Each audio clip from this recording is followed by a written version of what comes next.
Chinky, ano kaya mas maganda na mag-abroad para kumita ng dolyar o magsimula ng negosyo dito sa Pilipinas? Anong mas maganda? Well, kung yan ang katanungan mo, sasagutin natin sa episode na ito. So tune in, don't tune out. Videos that will make you wealthy and debt-free.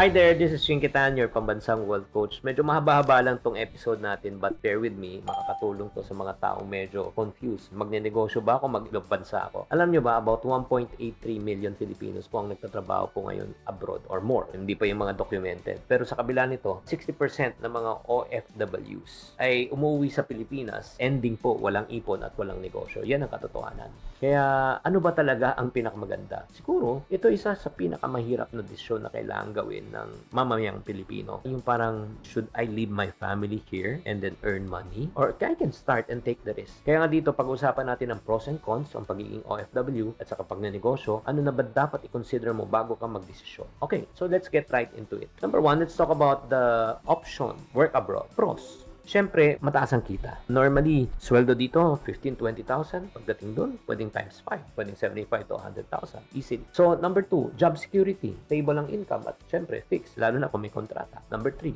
benefits. Kasi may health insurance, retirement plan, at marami pang perks. And then, pang-apat, siyempre, may opportunity ka makaipon at siyempre, makapag-invest. Siyempre, tuloy-tuloy yan parang regular. Pero ano namang cons? Ang cons naman, ito yung reality. Hindi yung financial problem It's the mental and emotional problem. Yung malayo ka sa pamilya mo. Yung homesickness na hindi kayang bayaran talaga ng pera. Number 2, hindi ito pang long term. Kasi pag natapos sa kontrata, babalik ka na. Mawawalan ka na ng kita. Number 3, yes, malaki ang kita sa abroad. Pero FYI, lalo na kung umuupa kayo, gumagastos kayo sa pagkain, malaki rin po ang gastos sa abroad. Kung ikaw isang OFW type, agree sa comment section. And syempre, may risk din yan. Maraming nauubos ang pera sa luho, sugal, shopping, at marami rin nasisira ang pamilya dahil nga nagkakaroon na ng relasyon sa ibang bansa. So, yun pong katotohanan. Pero reality check po tayo. 60% ng mga kababayan nating OFWs na umuwi na walang ipon at walang negosyo. Only 13% ang nagtatagumpay.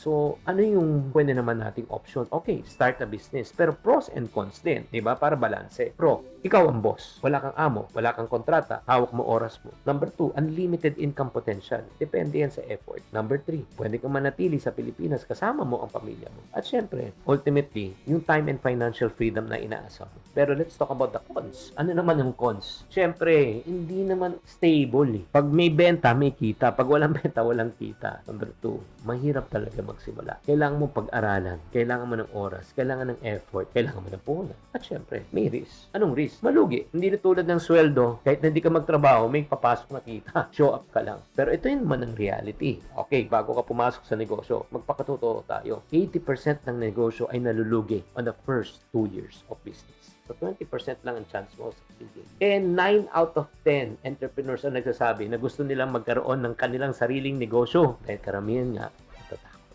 Agree? Kaya ang tanong ko sa iyo, Jocelyn Tan, Ron Aris, and Gen TV channel. Ikaw, ano sa palagay mas maganda? Stay in the Philippines, start a business, or go abroad? So kung iyan pa rin ang katanungan mo, tatlong katanungan naman ang dapat natin tanungin bago tayo magdesisyon. Abroad o Pinas? Una, ano bang financial goal mo? Kung gusto mo madali ang kita para sa immediate needs ng pamilya mo, abroad ka. Kasi sa negosyo, takes time. Hindi madalian to. Siguro 1 taon, 2 taon. Pag pinalad ka, 6 na buwan, may kita ka na. Pero kung long-term success naman ang habol mo, financial freedom, at the same time, gusto mo makasama ang pamilya mo, mas okay nandito ka na. Kaya nga, depends on your values What is important to you right now? Immediate income or long-term income? Be with family or okay lang without the family? Number 2, ask yourself this question. Are you ready for the risk? Ang pagiging OFW stable kasi hindi mo kailangan mag-grind Pero mag-grind ka sa trabaho pero in terms of starting a business. Pero ang pagnenegosyo ay may risk po yan. Again, no sale, no income. Which I always experience when I was starting. Yung pangatlo, may tamang plano ka ba?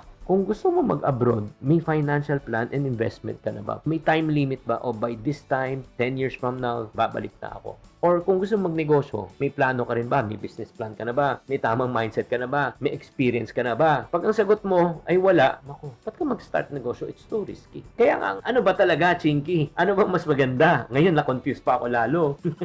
Last option, usap tayo. Baka lang ha, why not try having the best of both worlds? Magtatrabaho ka abroad, pero mag-start ka rin ng business. Paano yan? Step 1, ito yung gagawin natin. Mag-abroad ka, mag-raise ka ng capital. Step number 2, habang ikaw ay nasa abroad at meron ka ng puhunan, dapat mag-aral ka na ng tamang pagnenegosyo. Mag-online seminar ka, or if not naman, maghanap ka, mag-observe ka ng mga negosyo doon, at kung may magtuturo sa'yo sa abroad, better. Step number 3, dahan-dahan ka na magtayo ng business habang may stable na income ka. Kunyari, negosyo mo dito sa Pilipinas, maghanap ka lang talaga ng pwedeng pagkatiwalaan, marunong, at mag-risk ka lang, ng at least 10% ng iyong buong pondo. 100,000 ang habulin mo lang 10%, 10,000 pesos ang start mong negosyo para makapag-practice ka na kahit nasa abroad ka, di ba? At ito, pang-apat, kapag lumaki na po ang negosyo nyo, na may match na, from time to time, pagbalik mo, na monitor na, bumalik na sa Pilipinas para i-full time mo. Kaya nga, ito yung kagandahan. Ito yung ginawa actually ni Ana, isang nurse sa Dubai. Nag-ipon siya ng 500k habang nagtatrabaho. Bago umuwi ng Pilipinas, ito yung ginawa. Nag-invest siya ng franchising business sa 50k lang. So, ngayon, naging successful na yung kanyang franchise sa Manila. Kaya nakapagbalik na po siya. Kaya mga ka-ching,